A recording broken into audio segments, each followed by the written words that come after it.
What are you doing? I'm just solving this Rubik's Cube.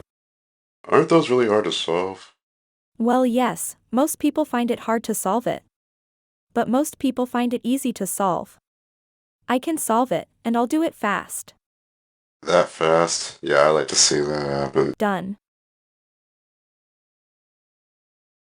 What? Okay, wow. Watch this. Elsie. You're gonna give Elsie a Rubik's Cube? She's an octopus. How's she gonna solve it?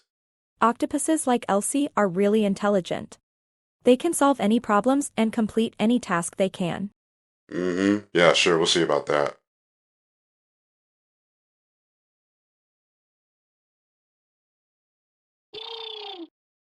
Elsie?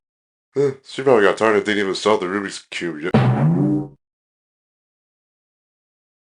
What the? Whatever.